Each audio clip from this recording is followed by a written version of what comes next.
Il en a fait son cheval de bataille et réitère l'expression de son plan d'action contre ce qu'il appelle les séparatismes religieux. Il y a, dans cet islamisme radical, puisque c'est le cœur du sujet, abordons-le et nommons-le, une volonté revendiquée, affichée, une organisation méthodique pour contrevenir aux lois de la République et créer un ordre parallèle.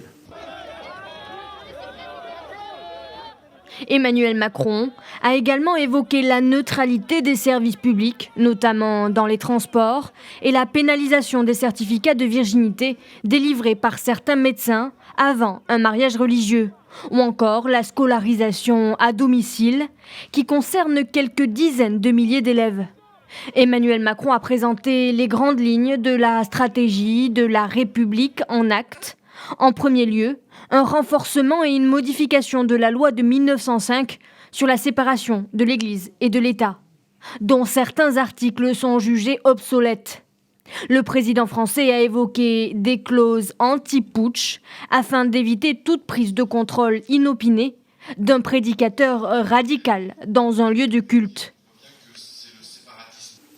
Un travail qui consiste, premièrement, à labelliser des formations d'imams dans notre pays. Deuxièmement, à assumer une responsabilité cultuelle qui sera celle de la certification des imams.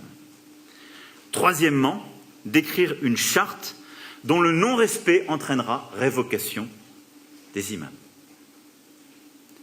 La structuration du pèlerinage du Hajj apportera des financements nécessaires. Nous avons conduit un très gros travail avec l'Arabie Saoudite pour réglementer celui-ci. Reporté à plusieurs reprises, ce discours était très attendu à 1 an et demi de l'élection présidentielle de 2022, qui pourrait se jouer sur les questions de la sécurité et de l'autorité de l'État. L'exécutif prévoit de finaliser son projet de loi d'ici la mi-octobre, afin qu'il soit présenté en Conseil des ministres début décembre, puis discuté au Parlement au premier semestre 2021.